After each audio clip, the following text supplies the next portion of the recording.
Once upon a time, in a small village nestled by the edge of an enchanted forest, there lived two young children named Leo and Mira. Leo, with curious brown eyes and a gentle smile, loved watching the sky, especially when it filled with stars. Mira, with her playful, golden curls, adored flowers and the hidden secrets of the forest. One summer evening, as the sky turned pink and purple, a soft, glowing light floated into the village. It hovered above the trees, casting shimmering sparkles everywhere it went. The villagers gathered, whispering that it must be a miracle, but nobody dared to follow it. Nobody, except for Leo and Mira. Hand in hand, Leo and Mira quietly slipped out of the village and into the forest, their footsteps light as they followed the magical glow. They walked without speaking, as if words would shatter the quiet spell of the forest. They only needed to look at each other to know they shared the same thought. This is something special. The glowing light led them deeper into the woods, winding between ancient trees and sparkling flowers that glowed in the moonlight. It finally stopped above a small pond, casting its light over the water like a starry veil. Mira gasped, tugging Leo's hand and pointing.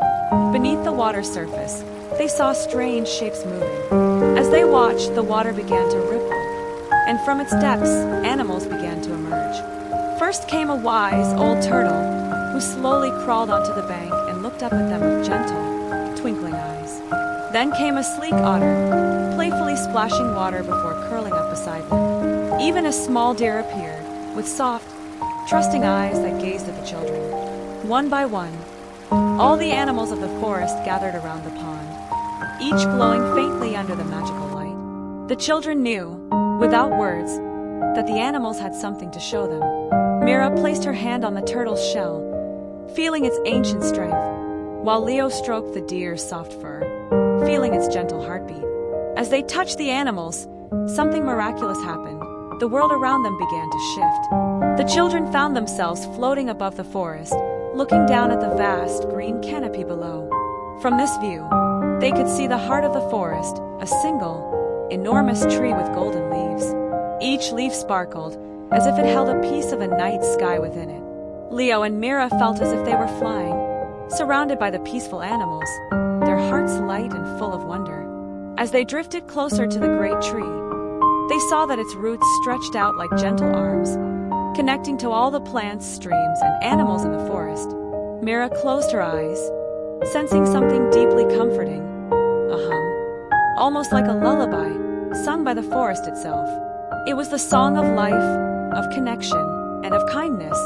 Without a word, the children understood that they were part of this great, beautiful world, connected to every animal, tree, and even the twinkling stars above. They didn't need to speak. Their hearts felt full, knowing they were surrounded by magic and belonging.